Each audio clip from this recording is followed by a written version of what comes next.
ये कहानी शुरू होती है एक दस्तक से। दरवाजे पर दस्तक होती है। नॉर्दर्न बैंक का मैनेजर केविन मैक्यूमिलन दरवाजा खोलता है। बाहर दो लोग पुलिस की वर्दी में खड़े हैं। वो केविन से कहते हैं कि उसके परिवार के साथ कोई हादसा हो गया है और उसे चलकर एक लाश की पहचान करनी है।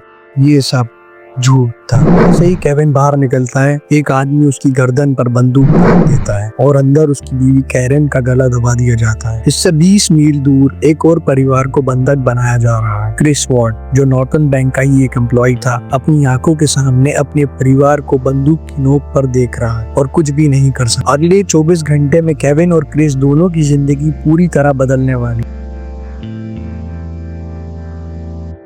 अगली सुबह ये दोनों ऑफिस पहुंचेंगे जैसे कुछ हुआ ही नहीं।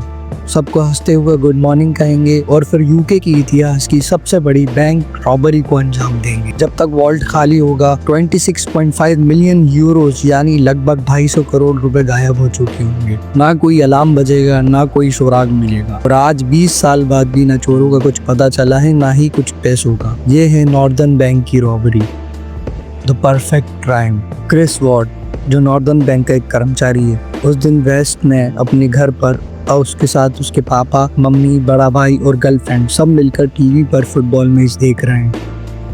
तभी दरवाजे पर नॉक होती है। केविन दरवाजा खोलता है। सामने एक आदमी खड़ा है, मुस्कुराते हुए कहता है, क्रिस, मैं केल्टिक टीम के बारे में बात करने आया हूँ। अब ये केल्टिक फुटबॉल क्लब क्रिस का फेवरेट है।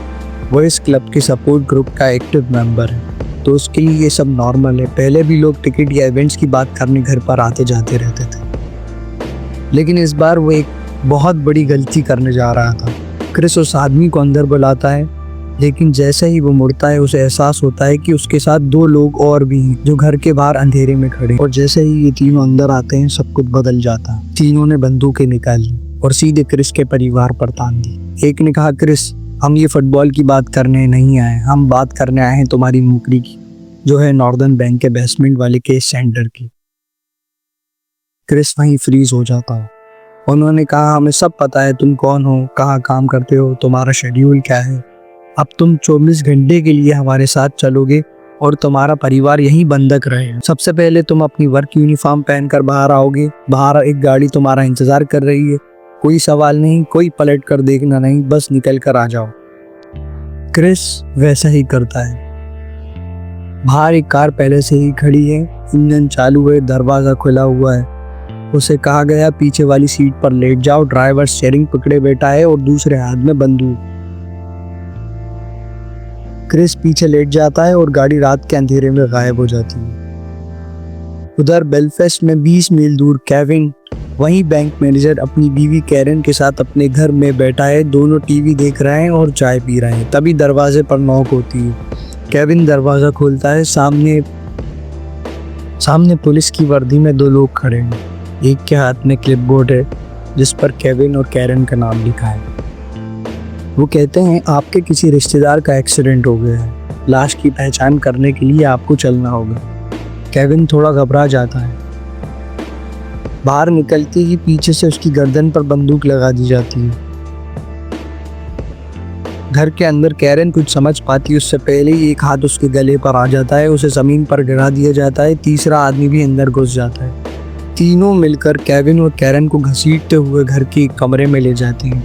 दीवार की तरफ मुंह करवाकर बंदूक की नोक पर बैठा दिया जाता है। उनमें से एक आदमी उनसे कहता है, नॉर्दर्न बैंक की जिम्मेदारियों को भूल जाओ केविन, अब सिर्फ अपनी बीवी के बारे में सोचो। इसके बाद 2 लोग पूरे घर की सफाई करने लग जाते हैं। हर जगह को साफ कर रहे होते हैं ताकि कोई भी फिंगरप्रिंट्स ना बचे। करीब 1 घंटे बाद वो आदमी जो केविन और कैरन के साथ था, कैरन की तरफ देखता है और कहता है, अब तुम्हें दूसरी जगह शिफ्ट किया जाएगा। फिर कैरन की आंखों पर टेप चिपका दी जाती है। केविन बस देखता रह जाता है, बेबस। वो लोग कैरन को उठाते हैं, बाहर ले जाते हैं और एक कार में डालकर गायब हो जाते हैं। केविन को अभी नहीं पता कि उसी वक्त उसी घर में क्रिस भी है। उसकी पीठ के पीछे केबल टाई लगी है और वो अकेला किचन में बैठा है, जहां बस फ्रिज का दरवाजा खुला है। वहीं से थोड़ी सी रोशनी भी आ रही है। कुछ देर बाद दोनों क्रिस और केविन को लिविंग रूम में ले जाया जाता है। अब किडनैपर्स की असली बात शुरू होती है। वो कहते हैं, तुम्हारे पास 2 ही ऑप्शंस हैं, या तो तुम हमारे साथ काम करो ये अपनी परिवार की लाशें देखो। हम नॉर्दर्न बैंक को लूटने जा रहे हैं और तुम लोग हमारी मदद करोगे। हम जो कहेंगे, जैसा कहेंगे वैसा ही करना है, कोई गलती नहीं। अगर जरा सा भी चूके तो कीमत तुम्हारे घर वालों को चुकानी पड़ेगी। केविन को समझ आ गया कि ये कोई आम चोरी नहीं, ये कि पूरा का पूरा प्लान है और वो और क्रिस दोनों इसमें फंस चुके हैं। अब वक्त था प्लान के असली कुछ हिस्से का। क्रिस और केविन को साफ साफ बता दिया गया कि तुम दोनों नॉर्दर्न बैंक में जाओगे, सब कुछ नॉर्मल दिखाओगे, मुस्कुराओगे, अपने बॉस और कलीग से बात करोगे और फिर यूके के इतिहास की सबसे बड़ी बैंक रॉबरी को अंजाम दोगे। और सुनने में तो जितना ये आसान लग रहा है, असल में उतना ही खतरनाक था, क्योंकि नॉर्दर्न आइलैंड में उस समय एक खास टाइप का क्राइम बहुत पॉपुलर हो गया था, जिसे कहते थे टाइगर किडनैपिंग। टाइगर किडनैपिंग मतलब पहले किसी इंसान को अगवा करो, लेकिन फिर पैसों की डिमांड नहीं करते हुए उस बंदे को मजबूर किया जाता था कि वो खुद ही अगला क्राइम करे, जैसे बैंक लूट, फर्जी ट्रांसफर या चोरी। क्रिस और केविन उस वक्त टाइगर किडनैपिंग का ही हिस्सा बन चुके थे। नॉर्दर्न बैंक ने कुछ साल पहले ही एक सिक्योरिटी सिस्टम लगवाया था, जिसके हिसाब से वॉल्ट खोलने के लिए 2 चाबियां चाहिए होती थी और हर हफ्ते नए एम्प्लॉयज को चाबी दी जाती थी ताकि कोई अकेला अंदर न जा सके। और इस हफ्ते ये दोनों क्रिस और केविन ही चाबी होल्डर थे। ये पूरी प्लानिंग किसी एक्सपर्ट ने की थी, हर चीज टाइमिंग के साथ फिक्स थी। सुबह 11 बजे केविन अपनी गाड़ी चला रहा था, बगल में क्रिस बैठा था। क्रिस की शिफ्ट 11:30 से शुरू होनी थी, केविन की 12 बजे से। अब अगर कोई बाहर से देखे तो सब नॉर्मल लगता, जैसे 2 बैंक वाले अपने काम पर जा रहे हैं, लेकिन अंदर से ये दोनों कांप रहे थे। बैंक में एंटर करने के बाद दोनों सीधे केविन की डेस्क पर गए और प्लान को दोहराने लगे। उन्हें पता था कि हाइस्ट ठीक 5 बजे शुरू करनी है, लेकिन उनसे पहले 3 बार कॉल करनी होगी किडनैपर्स को। हर कॉल एक चेक पॉइंट की तरह थी, एक तरह का अल्टीमेटम। कुछ गड़बड़ हुई तो फैमिली गई। 4:30 बजे केविन स्टाफ को बहाना बनाकर घर भेजता है, कहता है कि कुछ बैलेंसिंग प्रॉब्लम है, उसे और क्रिस को रिकाउंट करना पड़ेगा। अब बैंक में बस 4 लोग बचे हैं,